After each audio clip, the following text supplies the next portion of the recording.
Cher ami, est-ce que toi aussi tu pries souvent au lit en pensant que cela te rapproche de Dieu, mais en réalité, cela peut affaiblir ta vie spirituelle et empêcher les percées que Dieu veut t'accorder?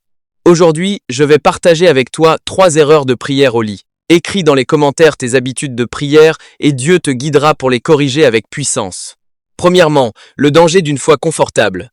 Le lit est fait pour se reposer, dormir, se détendre, pas pour mener des combats de prière. Bien que Dieu ait créé le repos, si tu transformes ton lit en lieu de prière, cela peut te distraire, t'endormir et te faire manquer les percées que Dieu veut te donner. La Bible nous rappelle, paresseux, jusqu'à quand seras-tu couché? La prière est une guerre spirituelle, pas juste quelques mots réconfortants prononcés allongés. Comme Jésus, qui quittait souvent le confort pour aller dans le désert se rapprocher de Dieu et prier avec concentration, peux-tu toi aussi ajuster ta posture et prier avec la détermination d'un guerrier? Deuxièmement, une posture respectueuse. La posture dans laquelle tu pries est très importante. Si tu pries au lit, ton corps devient paresseux et ton esprit peut s'engourdir. Le psaume chapitre 95 verset 6 dit « Venez, prosternons-nous et humilions-nous, fléchissons le genou devant l'Éternel notre Créateur. » Imagine rencontrer un roi très respecté. Irais-tu le voir en pyjama? Bien sûr que non. Dieu est le roi suprême et notre prière doit se faire avec une posture de respect. Lorsque tu te tiens debout, à genoux ou les mains levées, ton esprit devient plus concentré et prêt à rencontrer Dieu.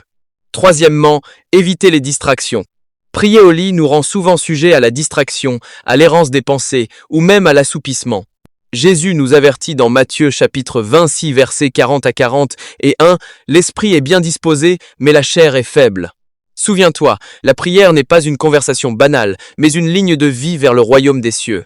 Si tu pries à moitié endormi ou distrait, ta vie spirituelle s'éloignera également. Pour éviter les distractions, essaie de te lever pour prier ou change d'endroit pour te concentrer pleinement sur Dieu. Ta prière sera beaucoup plus puissante.